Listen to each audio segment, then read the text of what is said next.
Hey guys. I would like to give my own personal opinion on Union Pacific's 3985 getting restored, especially 5511 and 6936 Centennial. Honestly, I'm not a big fan of these engines yet, besides reading 2102, Big Boy 4014, and Santa Fe 2926. I definitely feel very excited about these engines getting a new spot on life during these modern times. A good mention I would like to make is that most restoration projects these days have helped made steam locomotives make a comeback to service, in which are making a good impact on rail fans.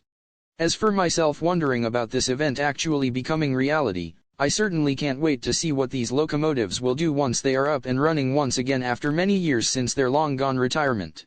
As with more and more steam engines being brought back to life, it feels good having steam trains alive to help represent our railroad's history to our long-served veterans and for us train fans alike.